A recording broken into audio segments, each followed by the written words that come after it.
Você sabia que milhões de aposentados e pensionistas do INSS podem estar sofrendo descontos de tarifas indevidas sem perceber? Essa cobrança de tarifas bancárias indevidas pode drenar o pouco que eles já têm para sobreviver e, então, violando direitos fundamentais. Olha só algumas notícias que eu separei sobre esse assunto. Na terceira Câmara Civil do Tribunal de Justiça da Paraíba, foi decidido que é legal a cobrança de tarifas bancárias em contas de beneficiários do INSS, sendo necessária a comprovação do uso de outros serviços além do saque de benefício. No julgamento do tema, o autor da ação argumentou que as taxas bancárias eram irregulares, uma vez que a conta tinha sido aberta exclusivamente para obter o benefício previdenciário, e com isso era buscada indenização por dano moral e material. Por outro lado, a defesa do banco argumentou que as tarifas cobradas eram legais, já que os serviços prestados justificavam as taxas requeridas, negando qualquer direito à indenização. O desembargador e relator do processo, João Batista Barbosa, destacou que a resolução 3.402 de 2006 do Banco Central define restrições para a cobrança de taxas bancárias em contas destinadas ao pagamento de aposentadoria, obrigações e pensões. No entanto, essas limitações não se aplicam aos beneficiários do Instituto. Constou assim, no julgamento. Registre-se que recentemente entrou em vigor a resolução 5.058 de 2022 e revogou as resoluções 3.402 e 3.424, ambas de 2006, estabelecendo a mesma ressalva quanto à possibilidade de cobrança de tarifa em contas abertas para recebimento de benefícios pagos pelo INSS. O relator ainda ressaltou que o autor da ação usou a conta para outros fins, tais como empréstimos e uso do limite de crédito, justificando então, nesse caso, a cobrança de tarifas bancárias. Então, o que a gente tem em resumo desse julgado é que foi autorizada então a cobrança das tarifas bancárias porque havia utilização para além do saque do benefício, tinham outros serviços sendo utilizados. Então, por isso, nesse caso, sim, foi entendido que a cobrança era legal. E nesse contexto é importante destacar também como que, nesse caso específico de tarifas bancárias, o consumidor deve ser informado dessa cesta de serviços e ele deve ser informado caso exista a opção de ter esses mesmos serviços de forma gratuita. E que nesses casos, há a possibilidade, de o consumidor restituir até os últimos 5 anos de tarifas cobradas indevidamente, caso ele não tenha sido informado, então, dessa possibilidade desses mesmos serviços de forma gratuita que são oferecidos pelo banco. Ou seja, se a pessoa sabe em junho de 2023 que está pagando por um serviço que o banco também oferece de forma gratuita, ela pode pedir essa restituição, dos últimos 5 anos, recuperando valores ali desde 2018. Nesses casos também é possível fazer uma reclamação no Banco Central, que seja resolvida essa questão direto com o próprio banco, a partir dessa reclamação, caso o banco não faça a restituição a pedido do cliente, do consumidor, e caso não seja resolvido por esse caminho, a solução então é buscar uma ação judicial. E por um outro lado, a gente também vê essa notícia de uma condenação do Banco Bradesco, multado ali no valor de 5 milhões por infringência à ordem pública e interesse social, uma indenização de danos morais coletivos. A empresa cobrou uma determinada cesta básica de serviços dos correntistas, a maioria aposentados, só que sem informá-los devidamente sobre quais eram esses serviços e o que efetivamente eles estavam cobrando nesses casos. Aí nessa sentença desse caso, o juiz fundamentou condenação ao pagamento de dano moral coletivo por desatendimento cabal da Política Nacional de Relações de Consumo, a se perpetuar na comarca específica que aconteceu, mais de 5 anos, tendo sido inócuas as inúmeras condenações sofridas em ações individuais, sem que jamais o banco tenha mudado a postura. Então por isso foi feita essa condenação coletiva.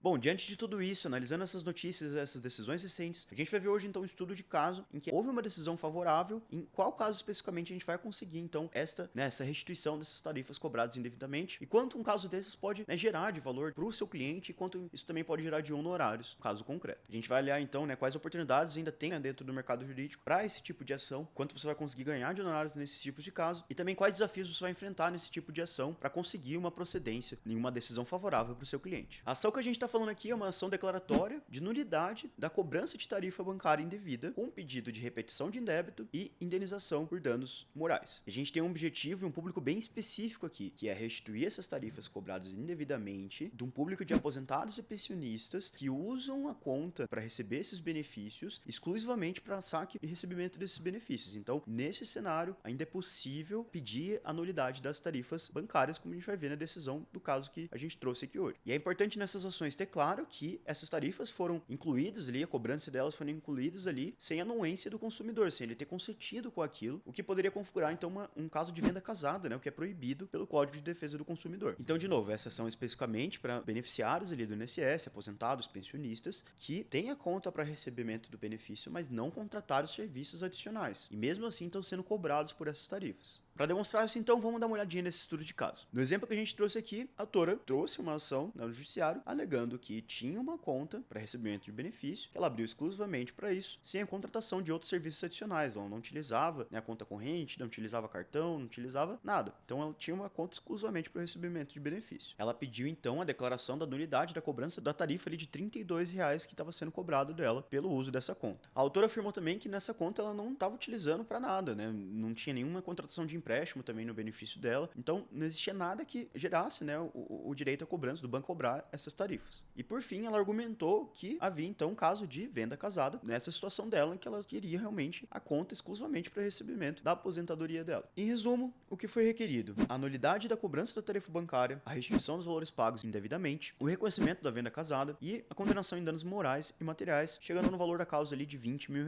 Mas houve um revés inicial ali nessa demanda e na sentença os pedidos foram julgados improcedentes. É que apesar da autora ter alegado não ter contratado a tarifa, o banco trouxe um termo de adesão ali. Assim, o juiz entendeu que foi comprovada a adesão voluntária por meio ali desse termo de adesão feito no autoatendimento. E por consequência, né, os outros pedidos, né, os danos morais, materiais e repetição de débito foram julgados improcedentes em primeira instância. Porém, a parte autora recorreu, entrou com um recurso e levou essa demanda à frente e teve seus pedidos, né, então teve essa sentença reformada no segundo grau. No julgamento da apelação, o tribunal declarou nula as tarifas cobradas entre janeiro de 2018 até novembro de 2020, porque foi constatado então que a cobrança era indevida. O tribunal, né, entendeu que o banco não comprovou adequadamente a contratação dessas tarifas. E um trecho interessante do acordo, né, diz assim: é importante ressaltar, em ações onde a parte autora nega a existência do negócio jurídico, o ônus de provar o contrato cabe à parte ré, em razão da impossibilidade de se exigir daquele a prova negativa do fato. Um segundo pedido deferido, nesse caso, foi a repetição de indébito, de acordo com o artigo 42, parágrafo único do CDC. O tribunal determinou então a devolução em dobro dos valores cobrados indevidamente, pois a cobrança desrespeitou a boa-fé objetiva. A decisão então seguiu o entendimento de que a má-fé do fornecedor não precisa ser comprovada para aplicar a devolução em dobro, bastando a violação da boa-fé. E por fim, o último pedido deferido foi uma indenização por danos morais no valor de R$ 7 mil.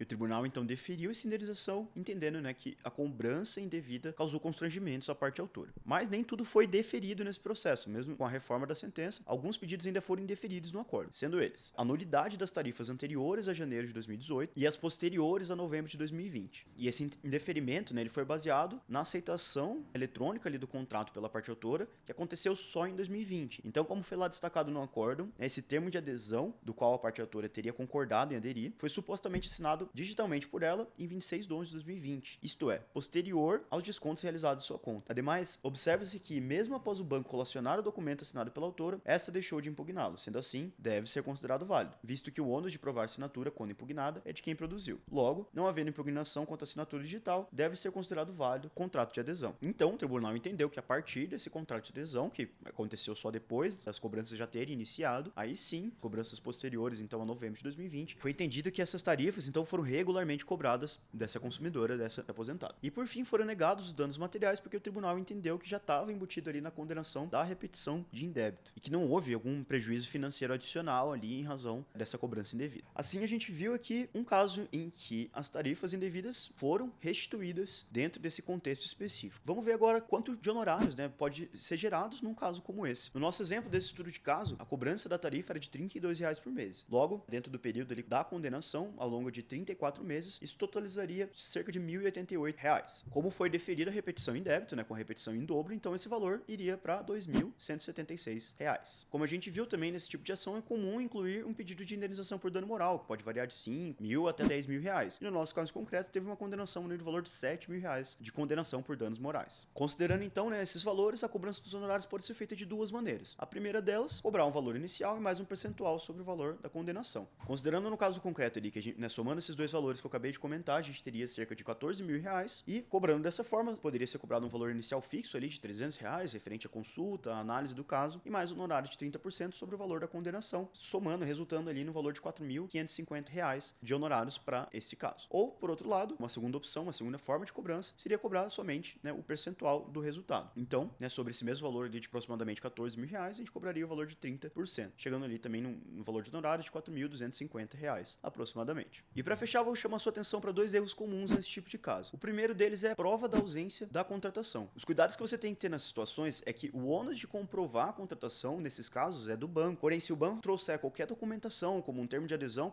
como a gente viu nesse caso, o ônus de impugnar passa a ser do autor, para impugnar essa contratação, essa adesão, caso tenha sido uma adesão automática, esse ônus passa, né, para a parte autora para impugnar esse documento apresentado pelo banco. Então, né, não basta alegar que o ônus é do banco. Se ele trouxer esse documento, cabe à parte autora, então, fazer a impugnação dessa documentação. E um erro comum, então, é não contestar a autenticidade desses documentos. Caso isso não seja feito, é comum o tribunal, então, acolher a defesa do banco e indeferir o pedido da devolução da tarifa indevida. Outro erro comum é usar a fundamentação errada para o pedido de repetição de indébito. Deve ser fundamentado esse pedido com o artigo 42, parágrafo único do CDC, e ser justificado que essa devolução deve acontecer com base na violação da boa-fé objetiva, bastando essa conduta, então, contrária à boa-fé objetiva, sem a necessidade da comprovação de má-fé. Um terceiro erro comum é você não trazer já um cálculo exato dos valores a serem restituídos. Se você já tem acesso ali ao valor mensal que era cobrado, é importante você apresentar junto com sua inicial um cálculo que pegue esse histórico de cobranças indevidas desses últimos 5 anos, faça a atualização desses valores para deixar líquido o seu pedido. Sem a apresentação desse cálculo, né, se você não tivesse cuidado, você pode acabar não conseguindo restituir todas as tarifas, né, em todo esse intervalo de tempo em que o seu cliente tem direito a essa restituição. E o quarto erro é esquecer de demonstrar que o caráter da conta era exclusivo para o recebimento do benefício previdenciário. Como a gente viu, as condenações têm se limitado para essas situações em que a conta, né,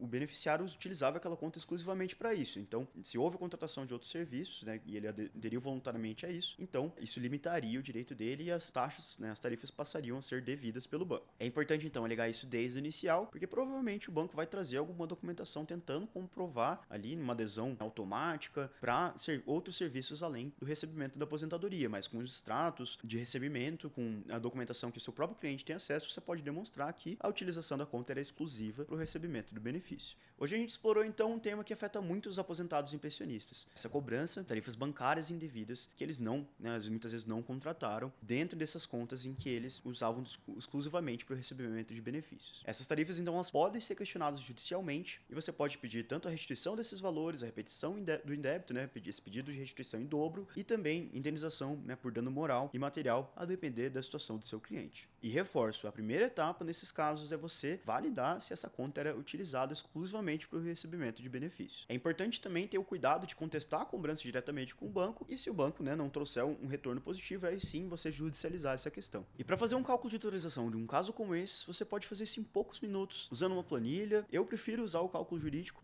com muita agilidade, estimando ali, olhando, né, para a cobrança, como a gente viu no nosso exemplo do caso concreto, do valor ali que era de R$32, em poucos minutos eu preenchi esses valores por todo o período, né, desde 2018, né, ali no caso concreto até 2020, esse valor de R$32 e rapidinho também marquei, né, sinalizei que esses valores teriam, né, um direito ali à repetição de débito e em poucos minutos consegui chegar nesse resultado e liquidar o valor dessa ação, valor ali de R$14 mil, né, aproximadamente, e com a inclusão já dos honorários de sucumbência desse caso, chegando num cálculo de liquidação ali de R$15 mil e com um relatório que vai facilitar muito a vida de todo mundo que está na etapa, né, nessa etapa desse processo, né, para a gente juntar isso com a inicial, a gente vai conseguir liquidar esses valores e ter um bom resultado, ganhar agilidade também dentro desse processo. Olhando exclusivamente para os valores dos descontos, pode ser que até pareça pequeno, né, o valor a receber nesse tipo de ação, mas como muitas vezes há condenação em danos morais, a gente vê que a gente pode chegar no ticket médio ali de R$4.500 mais ou menos para esse tipo de caso, tornando bem atrativo esse tipo de ação que você pode fazer com muita agilidade, tendo todos esses cuidados que a gente viu durante esse vídeo. Espero que tenha gostado desse vídeo. Deixe um comentário contando quais outros casos, quais outras ações você quer ver por aqui. E um grande abraço e até a próxima.